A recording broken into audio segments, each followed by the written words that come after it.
У нас в Релокод сейчас новая волна запросов, она связана с тем, что целая огромная, наверное, группа людей не торопилась куда-то релоцироваться, переезжать до тех пор, пока не продали, собственно, с трудом заработанная или полученная по наследству недвижимость и прочее имущество. Кто-то продавал бизнес, кто-то продавал квартиры, кто-то продавал фабрики, заводы. Все это занимало время. В основном, конечно, 90% тех, кто продавали квартиры. И те, кто не хотели продать ее очень дешево, они, соответственно, ждали своего покупателя, это заняло какое-то время. И вот сейчас они, собственно говоря, оказались в ситуации, когда у них деньги на руках или в банке, скорее всего. При этом российский ЦБ снял ограничения фактически, можно 1 000 000 евро свободно переводить между своими счетами, вводить за рубеж. Казалось бы, все сейчас этому благоприятствует. Но есть одно существенное но. Значит, неважно, есть у вас уже счет в Европейском банке или нет, но без европейского ВНЖ пользоваться им будет очень сложно, либо открыть будет очень сложно. И есть, на самом деле, три пути сейчас движения. Первое – это быстро открыть счет в каком-нибудь банке в Узбекистане, в Таджикистане, в Румынии. В Румынии нет, Европейский Союз, уже ограничения в Турции, в Сербии, в Хорватии, в Черногории, да? То есть не так много этих стран, но, вернее, их-то много, но мы мало что знаем про их банковскую систему и насколько спокойно и надежно там хранить деньги. Я бы точно этого не стал делать. То есть, как быстрое временное решение, да, туда можно вывести деньги, но как их потом оттуда вытаскивать и насколько они там будут в безопасности, это большой вопрос лично для меня. У меня нет каких-то оснований полагать, что банковская система Узбекистана, она завтра рухнет, и эти деньги украдут, но я ничего не знаю про банковскую систему Узбекистана, честно говорю, поэтому это вызывает во мне большие опасения. Я никогда ничего не слышал о ее репутации и надежности. Очевидно, никто не собирается хранить там деньги долго, то есть это такой быстрый способ их вывести из России, чтобы не хранить в российском банке, потому что вдруг завтра ЦБ передумает. А что если завтра опять будет нельзя выводить валюту? Мы все окажемся в очень глупой ситуации, те, кто не успел это сделать. Соответственно, пока это работает, надо делать. Значит, вот открыть быстрый промежуточный счет – это одна из историй. Вторая история – это Дубай, конечно же. Дубай с точки зрения денежных средств из России, наверное, сейчас одна из самых лояльных юрисдикций из стран, в которых есть надежная банковская система, а там она все-таки гарантируется несменяемостью власти. И тем, что там прячут деньги и европейцы, и американцы, поэтому там надежно.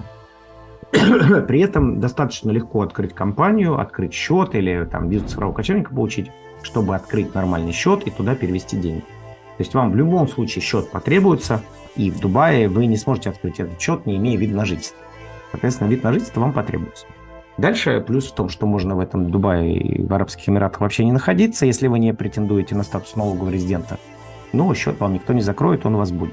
Там вполне надежно, безопасно хранить деньги.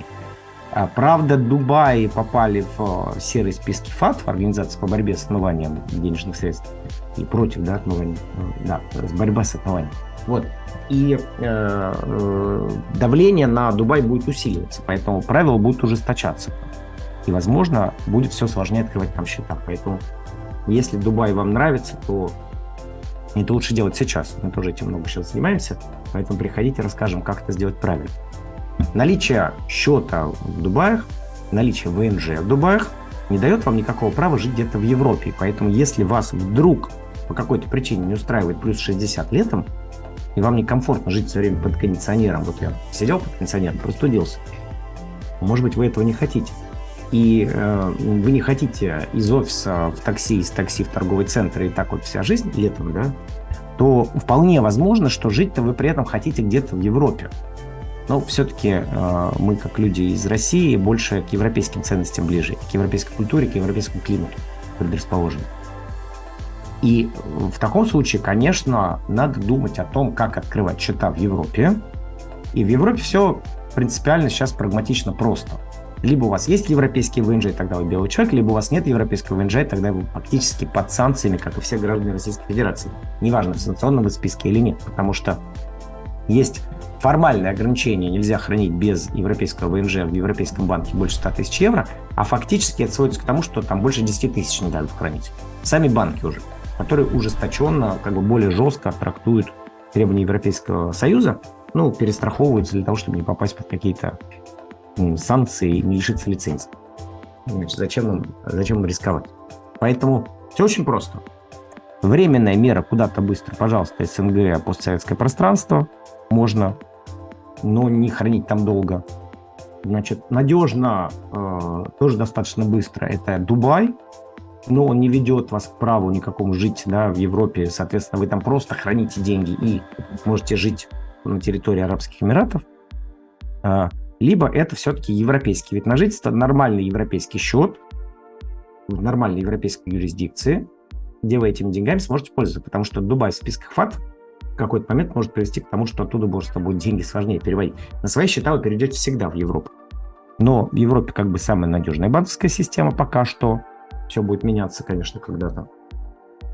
И если у вас есть европейский ВНЖ, вы можете полноценно пользоваться европейскими банками для того, чтобы переводить туда свои средства без ограничений, использовать их понятной для банка логики. Это отдельный вопрос, про который мы много снимаем сейчас материалы с экспертами про все процедуры compliance, про процедуры KYC, Know Your Client, знай своего клиента, и AML, Anti-Money Laundering, то есть все, что связано с борьбой с отмыванием денег. То есть, в принципе, там все так закручено, что можно кого угодно блокировать и кому угодно любые операции остановить, и деньги не принять или заблокировать. Поэтому, конечно, все сейчас оказались в сложной ситуации, но, повторюсь, если у вас есть европейский вид на жительство, вы выводитесь из-под санкций и можете работать нормально с использованием вашего банковского счета, по крайней мере, части ваших личных средств, конечно, при условии, что у вас правильно задокументировано происхождение этих денежных средств и все движения этих денежных средств,